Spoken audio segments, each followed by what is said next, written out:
शिव द्वारा श्री पार्वती जी की परीक्षा। जब सप्तऋषियों ने आकर श्री पार्वती जी को संपूर्ण वृत्तांत सुना दिया, फिर ये अपने लोक को चले गए। उसके बाद स्वयं महादेव जी दंडी ब्राह्मण का रूप धारण कर श्री पार्वती जी के पास आए।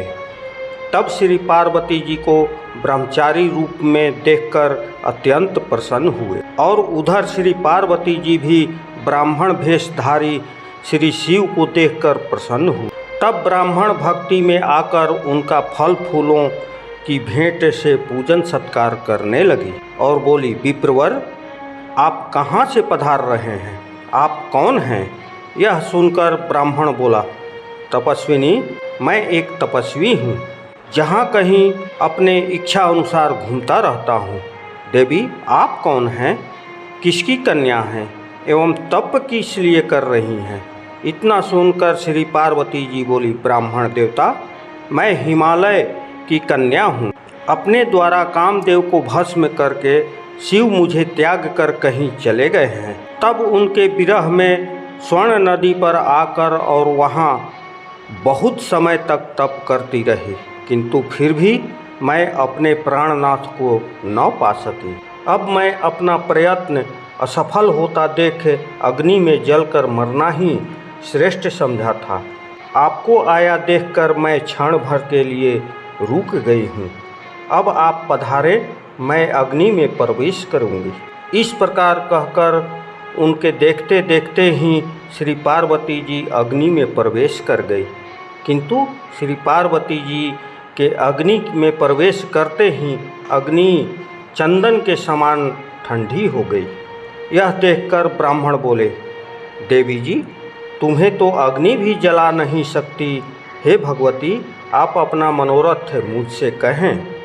इस प्रकार सुनकर श्री पार्वती जी बोली, ब्राह्मण देवता, मैं मन, क्रम और वाणी द्वारा ही भगवान शंकर को पति बनाने का निश्चय कर चुकी हूँ। मैं जानती हूँ यह कठिन है, फिर भी मेरा उत्साह भंग नहीं हुआ। अभी तक तप करने में मेरा मन जुड़ा रहा। इतना सुनकर ब्राह्मण बोले, देवी जी, तुम श्री महादेव जी को चाहती हो। उन्हें गुरु कृपा द्वारा मैं भली प्रकार जानता हूँ। वे बैल पर चढ़ने वाले वृषध्वज हैं, भस्म जटाधारी हैं, भूत पिशाचों के मध्य रहते हैं। इस प्रकार से महादेव जी को न मालूम क्यों तुम अपना पति बनाना चाहती हो। कुछ विचार भी किया है कि नहीं? न मालूम तुम्हारी समझ कहाँ चली गई है। इससे प्रथम दक्ष कन्या ने भी प्रारब्धवश शिव को ही पति बनाया था। उसके पिता दक्ष उससे चिढ़ गए थे। अपने यज्ञ में इसी कारण न अपनी कन्या को और न कन्या के पति को बुलाया। तब तो सती क्रोध में आ गई। उधर पति ने भी त्याग दिया था। तब तो सती ने योगाग्नि द्वारा अपने शरीर को जला दिया। भला उसे कौन सा सुख मिला? पार्वती, तुम भूल रही हो। तुम तो सुंदर हो। तुम्हें तो चाहिए कि इंद्र, विष्णु आदि किसी भी रूप तथा गुणवान को चुन लो। यदि आप सोना चांदी आदि रत्न चाहो तो उसके पास कहाँ, वस्त्र तक उसके पास नहीं। इसलिए वे स्वयं दिगंबर रहते हैं।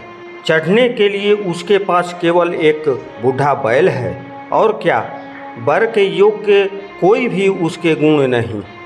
श्री पार्वती जी बोली, विप्रवर, इस प्रकार के शिव को दोष को कहकर तो पहले सप्तऋषि भी यहाँ से थक कर चले गए हैं। अब तुम भी सुना रहे हो। जिस शंकर ने विष्णु को अपनी श्वासों द्वारा ही वेद पढ़ा दिए, उसके समान विद्वान ही कौन हो सकता है। जो चराचर जगत के पिता हैं, उनके भक्तजन मृत्यु को जीत लेते हैं।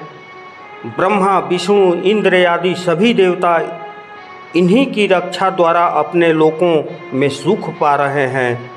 आठों सिद्धियों हर समय उनके चरणों में सिर झुकाकर खड़ी रहती है। शिव महिमा कहीं भी नहीं जा सकती। सर्वसमर्थ शिव की निंदा करने वाले को तो कहीं स्थान नहीं मिलता।